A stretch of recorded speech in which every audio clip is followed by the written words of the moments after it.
We have here verse 56 of the 8th chapter of the Gospel of John.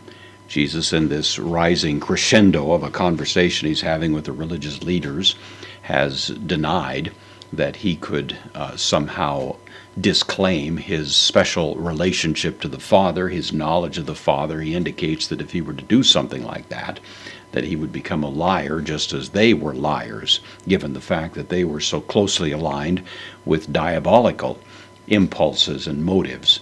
And that, of course, can do nothing but simply create an incendiary situation, I suppose, in the minds of the people who are listening to him.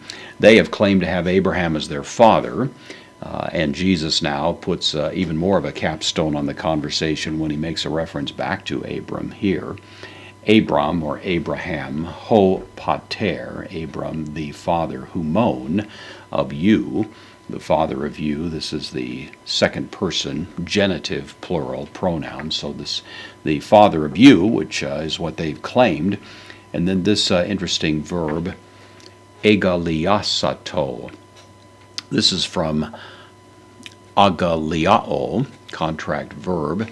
It means to rejoice, but it actually has a rather striking sense to it. It actually literally traces to roots which would suggest to leap for joy. Abraham, your father, leaped for joy.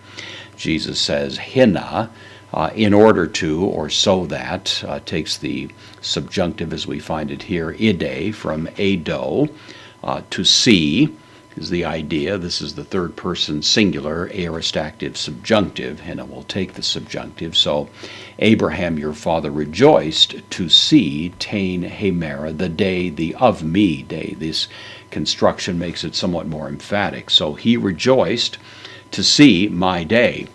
And then Jesus continues, kai aden, third person singular, aorist active indicative of blepo, second aorist. And he saw it, kai akare. This is from Cairo, to rejoice. This, by the way, is the third person singular aorist passive indicative, which would suggest more the idea of was made to rejoice. It was something that was, in a sense, forced on him, and he couldn't avoid it. He couldn't escape it. Abraham, your father, leaped for joy to see my day, and he did see it and rejoiced. Been a fair amount of conversation as Jesus referring here to the idea that Abraham in his lifetime was given some kind of prophetic vision of Christ, and that's what he rejoiced in.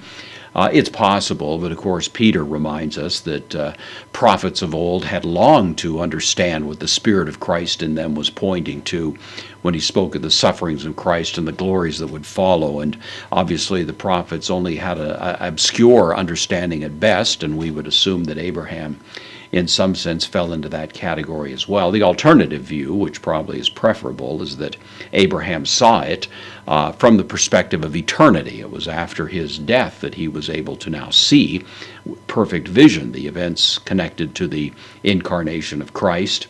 That doesn't offend our understanding of the nature of the afterlife. Moses and Elijah met with Christ, of course, before his crucifixion there at the Mount of Transfiguration. The notion that there would be this kind of consciousness and perception of what's going on, I think, is more or less taken for granted. So that's probably the better way to view it. But one way or another, of course, Jesus is saying here that your claim to have Abraham as your father is falling rather on deaf ears, given the fact that Abraham himself was rejoicing to see me, and you obviously and manifestly are taking your position of hostility against me.